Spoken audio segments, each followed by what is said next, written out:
You are watching Rahinijar TV with Ilama Sayyid Abdul Basit Bukhari. Bismillahirrahmanirrahim. قال اللہ تعالی فی الکلام المجید والفرقان الحمید والسابقون الاولون من المہاجرین والانصار والذین اتبعوهم بإحسان رضی اللہ عنہم ورضوا عنہ وقال فی مقام آخر لقد رضی اللہ عن المؤمنین اذ یبایعونک تحت الشجرہ فعلم ما فی قلوبہم فانزل السکینۃ علیہم واصابہم فتحا قریبا. صدق اللہ مولانا العظیم. صلو علی الحبیب اللہم صلی علی سیدنا و مولانا محمد وعلی آل سیدنا و مولانا محمد وبارک وسلم وصلی علیہ. درود شریف پڑھیں ذرا باواز بلند.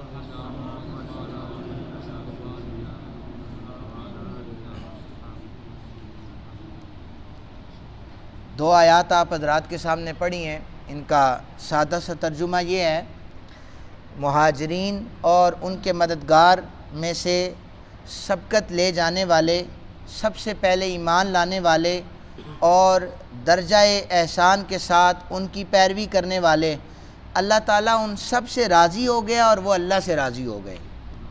پھر دوسری جگہ پر فرمایا کہ بے شک اللہ مومنوں سے راضی ہو گیا جب وہ درخت کے نیچے نبی پاک صلی اللہ علیہ وآلہ وسلم کی بیعت کر رہے تھے، اور جو جذبہ ان کے دلوں میں تھا اللہ نے معلوم کر لیا، تو اللہ نے ان پر خاص تسکین نازل فرمائی اور انہیں ایک بہت ہی قریب فتح کا انعام دیا جو غزوہ خیبر کی صورت میں انہیں عطا کیا گیا.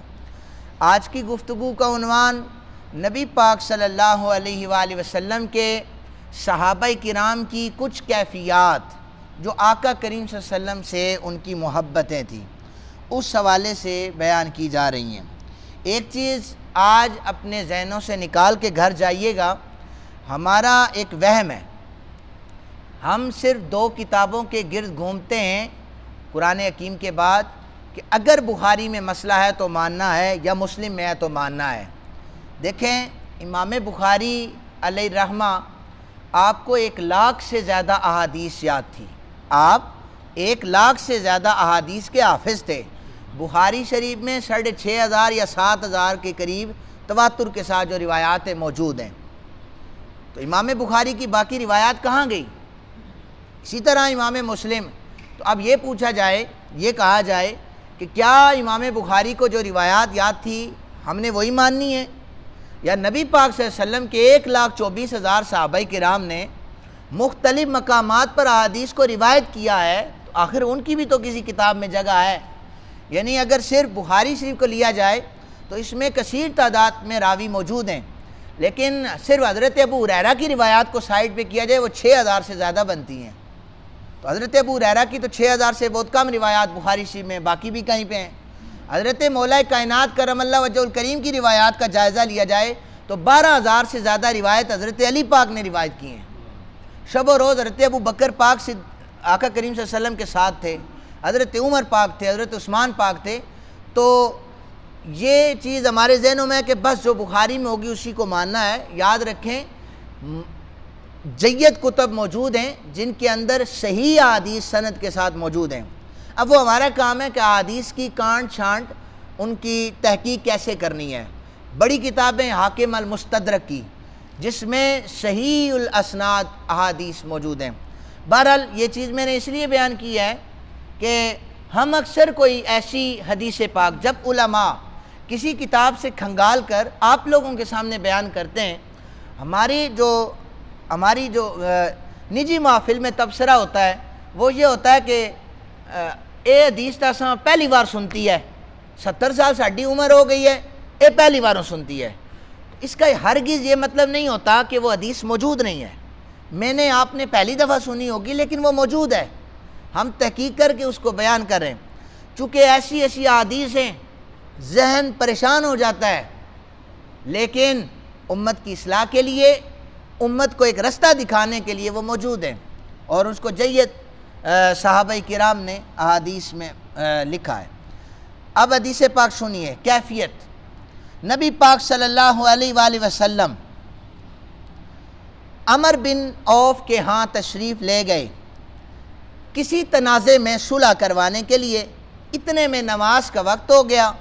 مؤذن حضرت ابو بکر صدیق کے پاس آیا، کہا کہ آپ لوگوں کو نماز پڑھا دیں اور اقامت کہہ دوں۔ انہوں نے فرمایا ہاں۔ پس حضرت ابو بکر نماز پڑھانے لگے۔ یہ راوی بیان کر رہا ہے۔ اسی دوران نبی اکرم صلی اللہ علیہ وآلہ وسلم بھی نماز میں تشریف لے آئے۔ لوگ ابھی نماز پڑھ رہے تھے۔ جماعت کون کروا رہا تھا؟ حضرت ابو بکر پاک۔ مقتدی صحابہ تھے۔ آقا کریم صلی اللہ علیہ وسلم تشریف لے آئے۔ حضرت ابو بکر پاک کی توجہ نماز کی حالت میں اپنے اللہ کی طرف تھی۔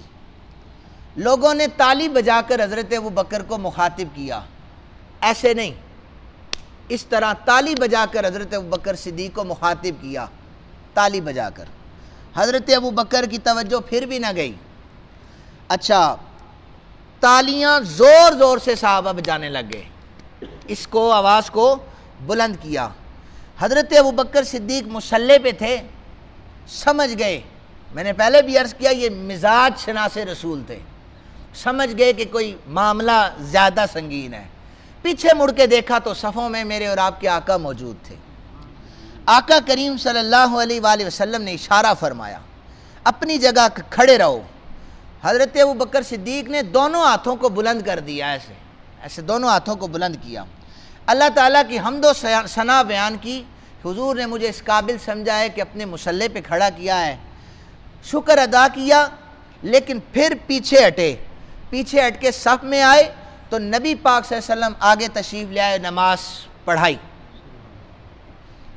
کسی محدث نے یہ نہیں لکھا کہ صحابہ کی نماز ٹوٹ گئی تھی، یہ کیا ہو رہا تھا نماز میں، تو پتہ یہ چلا کہ یہ جو نماز کی کیفیات ہیں، جب محبت رسول اس میں شامل ہو جائے یہ ٹوٹتی نہیں ہے، یہ کامل نماز ہوا کرتی ہے۔ تالیاں بھی بجی، حضرت ابوبکر صدیق نے پیچھے بھی دیکھا۔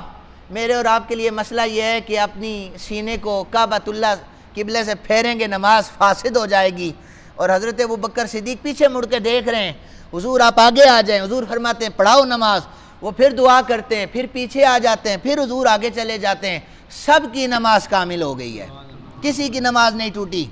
نماز سے فارغ ہونے کے بعد نبی پاک صلی اللہ علیہ وسلم متوجہ ہوئے، اے ابو بکر جب حکم دے دیا تھا تو نماز پڑھاتے رہتے۔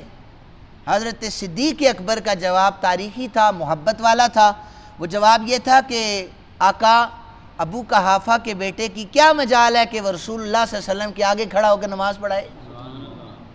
تو یہ کیفیت حضرت ابوبکر صدیق اور صحابہ کی تھی۔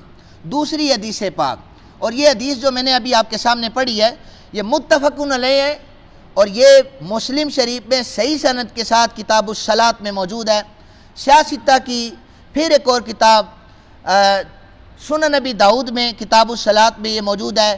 سیاستہ کی تیسری کتاب سنن نسائی میں یہ کتاب الصلاۃ میں موجود ہے۔ موطا امام مالک میں موجود ہے۔ اس لیے کسی کے ذہن میں یہ نہ آئے کہ ہو سکتا ہے یہ اسی طرح کوئی ہوائی فائر ہو رہے ہیں کہ یہ کیسی چیزیں جس کو دماغ تسلیم نہیں کرتا، یہ باقاعدہ چیزیں موجود ہیں۔ حضرت انس بن مالک حدیث پاک کے راوی ہیں، اور یہ انصاری صحابی ہیں، نبی پاک صلی اللہ علیہ وسلم کے خاص خادم ہیں اور ہر وقت خدمت میں رہتے تھے۔ آقا کریم صلی اللہ علیہ وسلم بیمار ہوئے، بیماری بلکہ ایسا کہہ لیں کہ بیماری نے نبی پاک صلی اللہ علیہ وسلم سے کچھ فیض لینا چاہا، تو آقا کریم صلی اللہ علیہ وسلم اپنے حجرہ مبارک میں تھے۔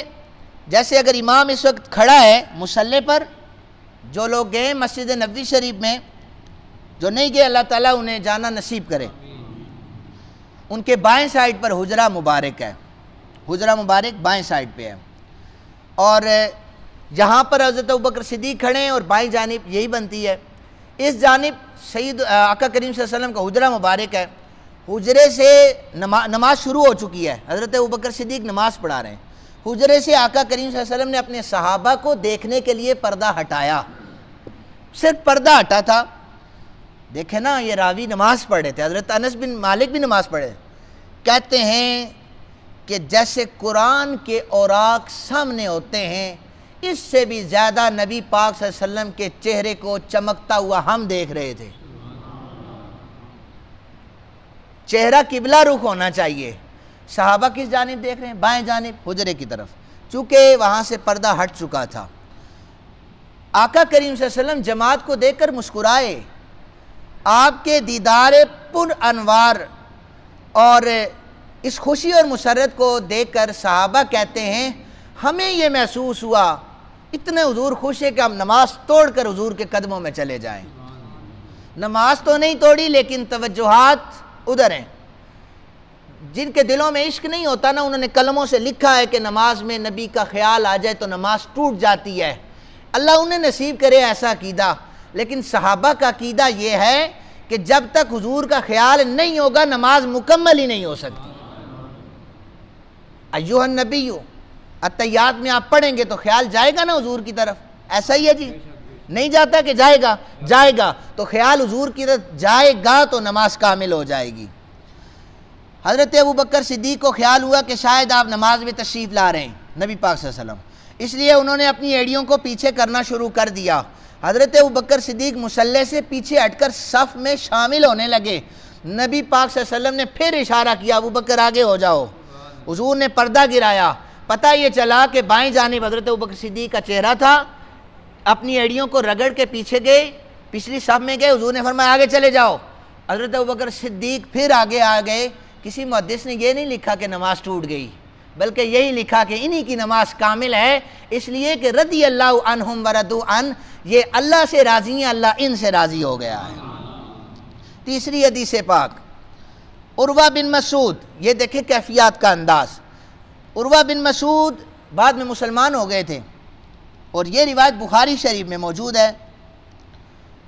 وہ کہتے ہیں کہ مجھے قاصد بنا کر کفار نے بھیجا، جاؤ دیکھو تو صحیح کہ اس وقت نبی پاک صلی اللہ علیہ وآلہ وسلم اور ان کے غلام کیا کر رہے ہیں۔ کہتے ہیں میں جب آیا، میں نے آ کر دیکھا کہ نبی پاک صلی اللہ علیہ وآلہ وسلم ما تنخم رسول اللہ نخامتاً، کہ آقا کریم صلی اللہ علیہ وآلہ وسلم جب اپنا لعاب دان زمین پر پھینکتے تو الا وقعت فی کف رجل منہم، ہر صحابی اس لعاب دان کو ہاتھوں پہ مل کے چہرے پہ لگا رہا تھا۔ جب آپ کسی بات کا حکم دیتے فوراً اس کی تعمیل کرتے۔ آپ نے وضو فرمایا، استعمال شدہ پانی کو حاصل کرنے کے لیے سارے صحابہ ٹوٹ پڑے، ہم لیں گے یہ پہلے پانی۔